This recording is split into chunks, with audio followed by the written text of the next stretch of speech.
Good afternoon, everyone. I want to thank Local 4 for inviting me to present Social Security.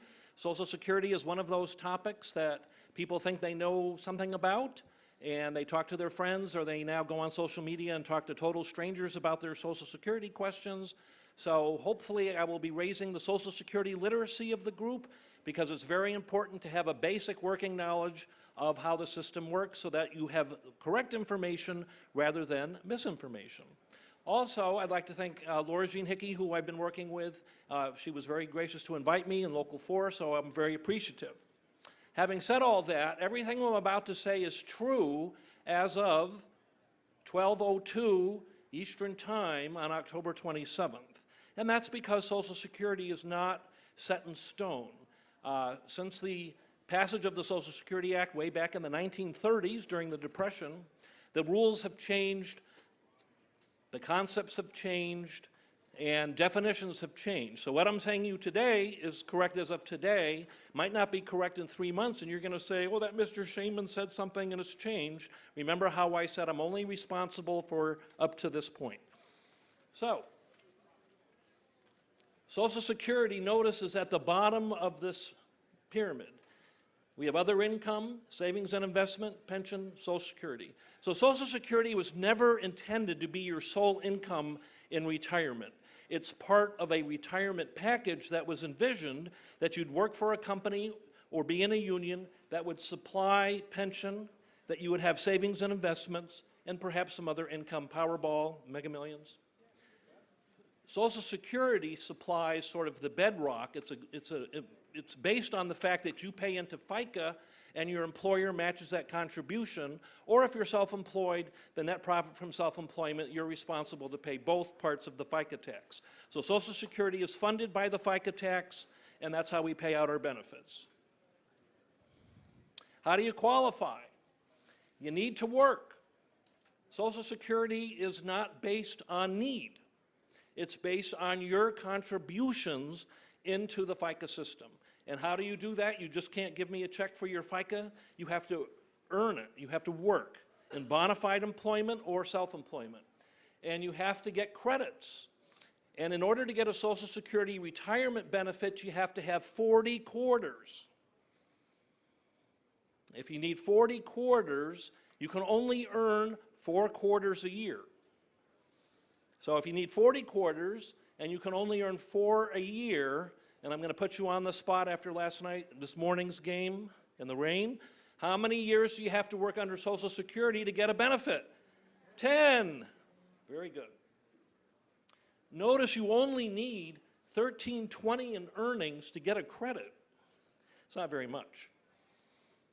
So if you multiply $13.20 times 4, $52.80. You get your 4 quarters for the year. 40 quarters, 10 years of work will qualify you for a retirement benefit, but you have to attain age 62 for retirement. Now, what does attain mean? We have all sorts of little quirky rules in Social Security, and one of them is that you think you know what day you were born, right? Like, you were born June 3rd? No. With Social Security, you were actually born the day before, because that's when you attained life. So, if you were born on the 3rd of the month, you were really born on the 2nd. And you might say to yourself, who cares? I mean, what does that mean? Well, Social Security pays you based on the month of your birth. So if you were born November 1st, which is All Saints Day, right, November 1st, we would say, no, you were born on October 31st, you were born on Halloween. And that means instead of getting the November calculation, you would get a calculation based on October. If you were born on New Year's Day, you hit the jackpot, because you were born on New Year's Day in 1960. No. You were born December 31st, 1959. That gives you a whole extra year of calculation. So you were not born on your birthday, it's the day before. So you have to attain 62. So in 62, if I'm born June 10th, I'm not 62 throughout the month. You have to be 62 throughout the month. So I'm not really 62 until the following month. Unless I was born on the 2nd, then I was really born on the 1st, and then I'm 62 for that month. And please laugh, because these are the rules, and they're kind of crazy. Okay. You need 40 quarters. If you have 40 quarters, you're going to get a Social Security check once you're 62. You have to apply for it. We're not going to give it to you. You have to apply. 62 is not your full retirement age. That's the earliest age you can collect. What is your full retirement age? When I first started working with the agency in 1910, the minimum age was 65. That was your full retirement age. 65 was the golden age. 65. However, way back in 1986, they changed the rules. They looked at the solvency of the Social Security Trust Fund and said, people are living longer. That's a good thing, right? People are living longer. We're going to have to be paying out benefits longer, and less, the population seems to be decreasing, less people are having children. That's a problem. So one of the things that they did back in the 1980s was to raise the full retirement age. So 65, if you were born between 43 and 54, 66. 1960 will have to be 67. So what's the difference between full retirement age and the minimum retirement age? Well, at full retirement age, you're going to get your full Social Security benefit. If you take it at 62, you will get a reduced Social Security benefit. The Medicare age is still 65. The month you turn 65, you're eligible for Medicare. And you do not have to be 65 for the whole month. As soon as you hit 65, you're eligible in that month.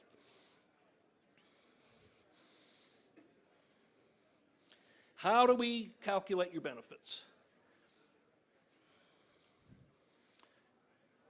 Your wages are adjusted for changes in wage levels over time. Well, what does that mean? We actually take a look at your entire lifetime of earnings. If you were one of those Gerber babies, you got earnings. If you were a child actor, you had earnings. If you had a little newsstand when you were 10 and you had earnings, they all go into the computation as long as you paid FICA tax on them. We index them based on the year that you turn 62. So for example, I may have made $7,800 in 1960, but after indexing, that's worth about $52,000 because of inflation over the lifetime of that change. So we have to find the monthly average of your 35 highest years. Can you believe the amount of data that we have in our computers, which are in even a place stronger than Fort Knox? We have everyone's lifetime earnings in our system. When you get that Social Security number, all of your earnings are held under that number. That's how we know how much you made. When it's time to figure out your Social Security benefit, we've got to go back and look at all your lifetime earnings and pick out the best 35 years. You may say to me, I didn't work 35 years. Some people come to the United States when they're older, when they're 30, 40, 50. As long as you work 10 years, you're going to get a benefit. But if you didn't work 35 years, what do? We put in 0. So if you work 10 years, you're in the door. But then we're going to add 25 years of 0 to your calculation. Are you going to get a lot of money if you just work 10 years and have 25 years of 0? Very small Social Security check.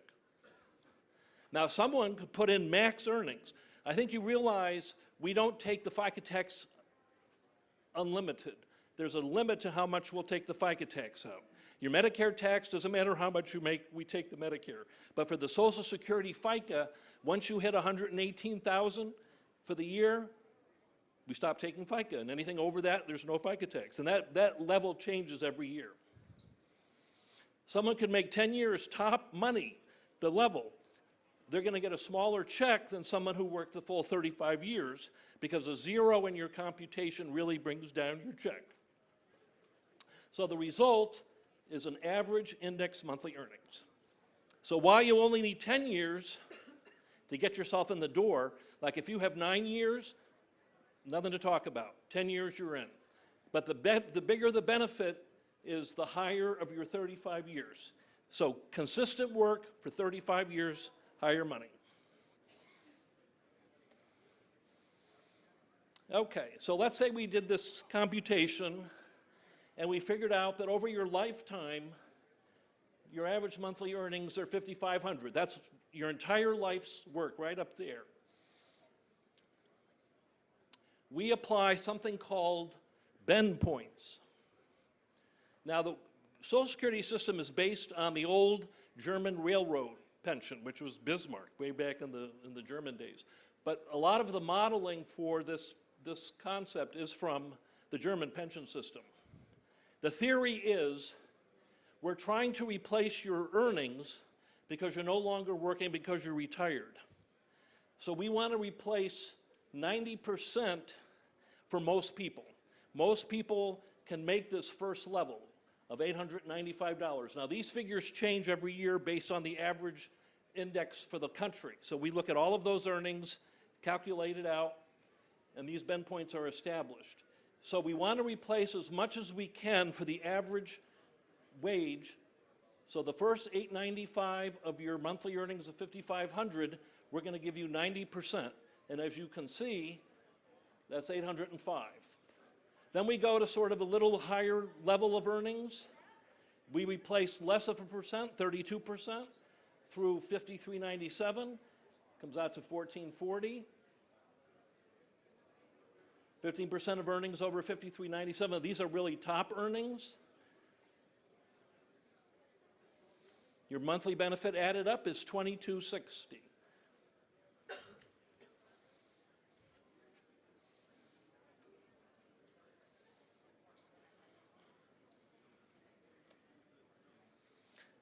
That's what you can expect at full retirement age. That's your full benefit. When is your full retirement age? We've mentioned it's either 65, 66, 67, based on your year of birth. A low earner over their lifetime is going to get about a 56% replacement. The average earner, about 41. High earner, 34%. So you can see the system is weighted towards the lower earner because the philosophy is the lower earner has more of a need to get a higher replacement of their income. The theory is the high earners not only have higher earnings, but they've been able to save, invest, have pensions. That's the operating theory. So in a sense, there is a social component to how we replace the money. It's not a needs-based program. You have to pay into the FICA tax, but the percentage replacement does have that societal benefit for everyone. So even though you may not get all of the same percentage, you're contributing to the health of the society. Because without Social Security, for 60% of the population in the United States, Social Security is their only income. If they didn't have that, what would we do with those folks who would have no income? And society would be in a much worse situation. The age, the time you elect retirement benefit, affects the benefit. So 62, you're looking at maybe 75% of your benefit. If you take it at full retirement age, you get 100%, but notice if you wait till 70, we're going to pay you additional money called delayed retirement credits. So take it early, that's a big hit. 25% it's probably a little bit more now. 100% at full retirement age, 132% at 70. And we pay monthly. So you can go out at 62, 65, 64 and 7 months, 68 and 5 months, and we'll calculate it out.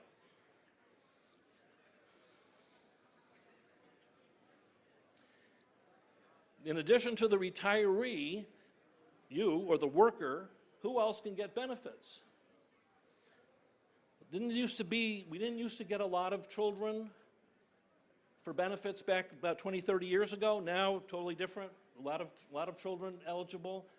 Not married under 18, under 19 if still in high school, not married and disabled before 22. So if you have children that meet this definition, they can get benefits off your record. Then you have the spouse. The spouse can get money off your record as well.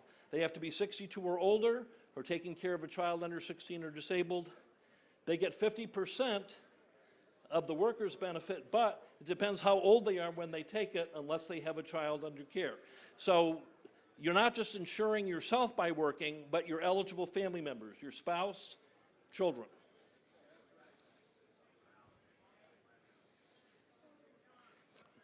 Now, ex-spouses are interesting because you have to be married at least 10 years. So Once you're married 10 years, and if you get divorced, your ex-spouse is going to be eligible. So if it's getting to be around 9 years, 9.5 years, you have to start thinking a little bit. So your ex-spouse is going to be eligible. Now, in the old days, the ex-spouse couldn't collect until the retiree started collecting. And then we had a lot of cases where the retiree said, I'm never going to get I don't care, I'm not going to collect Social Security because I never want my ex-spouse to collect. So that was becoming a big problem. So they changed the law, and now if you're divorced at least 2 years and you and your ex-spouse are at least 62, they can now get benefits even if you decide not to. So they can apply on your record whether you're collecting or not once you both reach that age. So that's called divorced ex-spouse divorce benefits. But they have to remain unmarried. Once they marry, now they're on the earnings record of the new person. Now, when I used to take claims, one of the questions that we ask is, have you ever been married? I had a woman who was married 4 times. All 4 lasted at least 10 years. So I had to get all the information, and I said, I'm going to have to figure out, we only pay on one record, we'll pay on the highest record. I said, I'm going to have to go and figure out which of the 4 have the highest record. She said, it's Harry. So, and she was right, too. The good thing about it is it has no effect on what you and your family get. It's outside of the scope. Because we do have a family maximum if you had a lot of children or something, but the ex-spouse's benefit is paid separately, has no effect on you.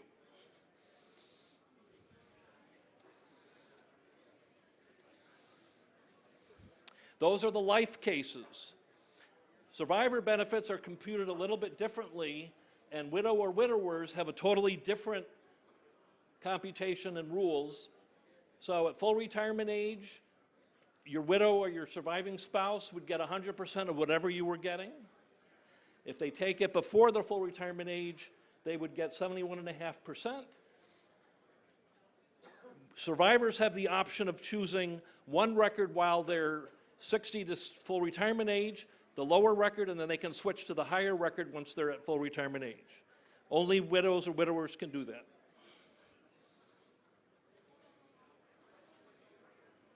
And again, if we have a divorced widow, 10-year requirement, full benefits to both. You may retire and go home, and after 3 months of doing chores or watching daytime television or whatever you're doing, decide, I want to go back to work. You can go back to work. And you might still be able to get your Social Security checks. For example, if you are full retirement age and above, you can make all you want, and we'll pay you all your Social Security checks. If it's the year you're going to be reaching your full retirement age, you can make $45,360, and we'll deduct 1 for 3 from what you're getting from Social Security. If you're under full retirement age, it's a pretty big hit. You can make $17,040, and we'll take 1 for 2. So what that means is you start collecting, you go back to work, you tell us how much you're going to make, and we're not going to pay you all of your Social Security. We're going to deduct it by the schedule. However, if we don't pay you a Social Security check because of this, that increases how old you were when you took Social Security. So for example, if I went out right at 62, and I'm 3 years away from, we'll just for the sake of argument, say my retirement age is 66, so that's 4 years, 48 months. My reduction factor would be 48 months. If I go back and work and don't get a check for 12 months because of this, my new age is going to be 36 months prior to when I went, and we would have to recalculate your benefits when you hit full retirement age so that we don't give you a reduction factor for the month that you didn't get a check.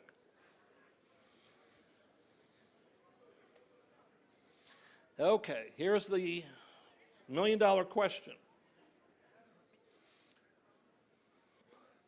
When to take retirement benefits?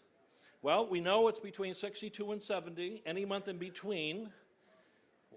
One of the things that people will ask me is, well, what about the COLA? If I don't take my Social Security at 62, I know this year the COLA is going to be 2.8%.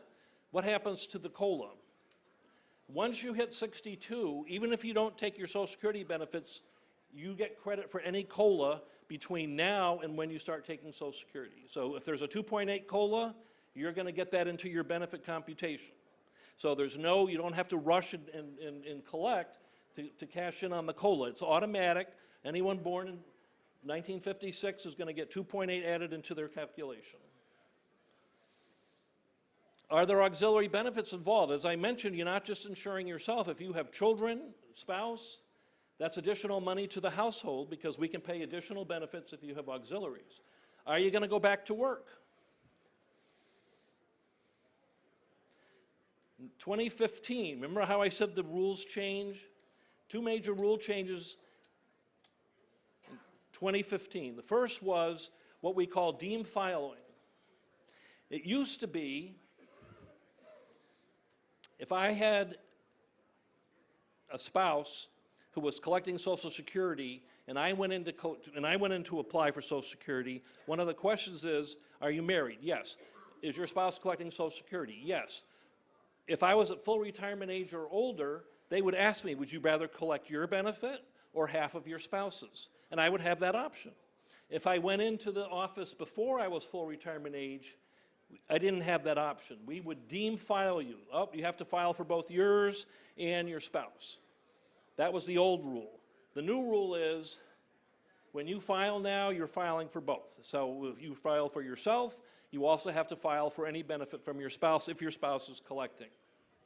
It also used to be you could delay getting your Social Security, or you could even have collected Social Security, and people did this back 10, 15 years ago. They would get Social Security all the way up until the month of 70. And all they did with their Social Security check was put it in the bank. They earned interest. They would come into the office when they were 70 and give us a check for the entire amount of the money that we had paid out and withdraw their claim. They got to keep the interest that they had earned in the bank, and then they would then file at 70 and earn delayed retirement credits. That's no longer, they did away with that little device as part of that rule change in 2015. So now if you suspend your checks, no benefits, you can still delay getting it to 70, but you don't get any benefits in the meantime.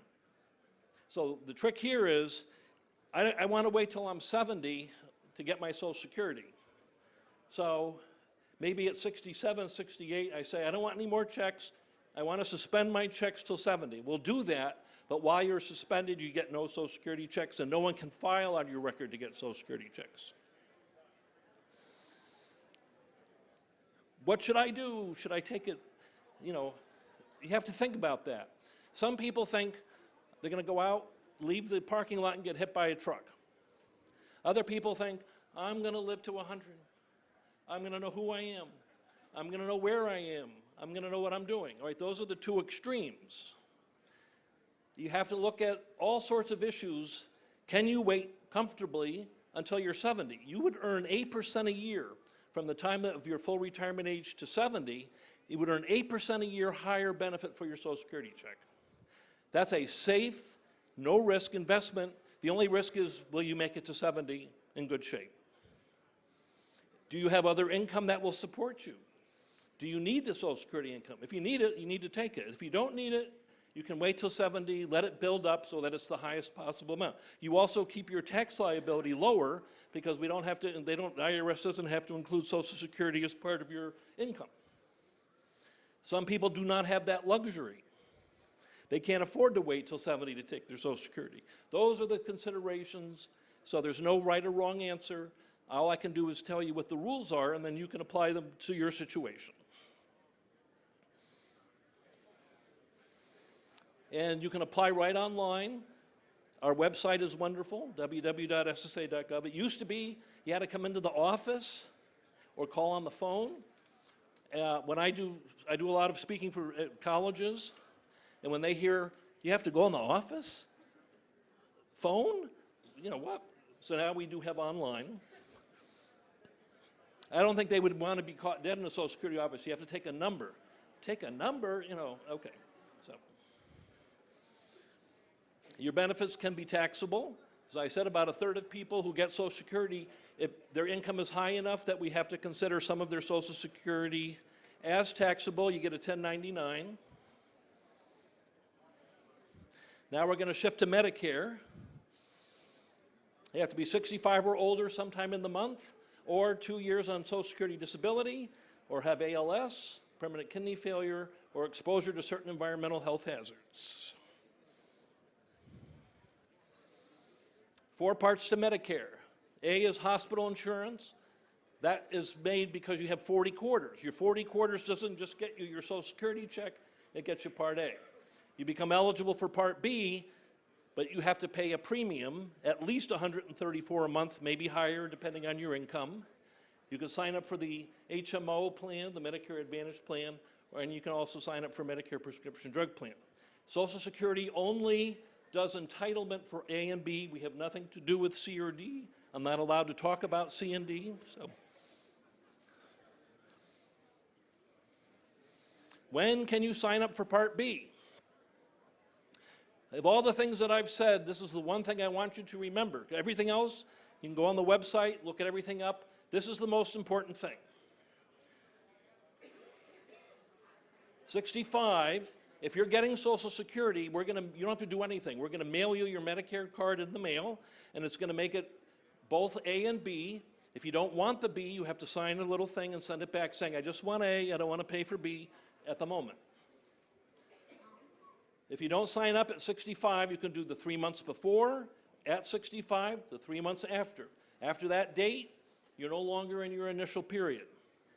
The special enrollment, you have to be covered. Notice how it's underlined. Active. Active employer health insurance. Who decides if you're covered by active employer health insurance? Your employer. Once active employer health insurance stops, you have 8 months to enroll in Part B. It's called the special enrollment period. Now, I got a lot of, while I was back there, I had, in fact, it was even mentioned here by Gina, questions about Part B, who's primary, who's not primary. As long as you're covered by active employer health insurance, your employer is primary. So we don't think it's a good idea for you to sign up for Part B because your employer is primary. Medicare B is not going to pay, but you're paying Part B $134 a month, at least. When the active changes to passive, retiree benefit, some other system, you still may have employer health insurance, but it's not active. If it's not active, we don't count that insurance in the special enrollment period. I'll give you a terrible example of what happened. City of Somerville had a great pension program back in the 1990s, and great health insurance, and I did a seminar there, and I said, if you don't sign up when your active health insurance stops, you're going to be under penalty if you try to sign up for Part B. Our health insurance plan with the City of Somerville is the greatest. We never see a need to get Medicare Part B. Okay, well, what happened? The City of Somerville's pension went kaput. They lost all their health insurance benefits. They then came into Social Security and said, oh, we lost our health insurance. They were under penalty because that health insurance was not based on active employer health insurance. So who decides? So if you come in and apply for your initial, there's no problem. We know how old you are. That's the only requirement. Special, you have to have a form from whoever was covering you from the active saying what date did that stop. And you have 8 months from whatever date they put on that form. We have nothing to do with what's on that form. We honor what the employer tells us. So that's my only advice, is that whatever plan someone is on, the employer determines if it meets the active definition. So if you give me a piece of paper, it says my active coverage stopped January 2018, you have 8 months from that date. If it says your active coverage stopped 2016, you're out of luck. What is the special penalty? You have to go into the general enrollment, which is January through March, but coverage is not effective until July, and you get to pay an additional 10% premium for every 12-month period you didn't sign up when you were supposed to. Severe penalty. I've had people who've gotten injured between March and July with no insurance. So I am very passionate about this particular rule.